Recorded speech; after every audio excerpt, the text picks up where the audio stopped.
Hello guys and welcome to our channel. Today I will show you a very similar app to the iOS AirDrop and how to use it.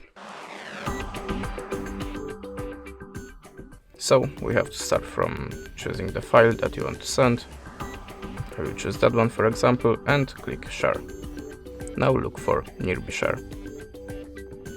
You can see now my phone looking for other devices, so we have to jump to the second one and choose Bluetooth and device connection. Now we'll go to the nearby share. There is a place there we have choose visibility for everyone or for any contacts, and turn it on.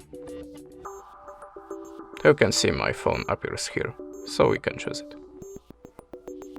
Now just accept. And that's it. Thanks for watching, leave us a subscribe or a comment, and goodbye.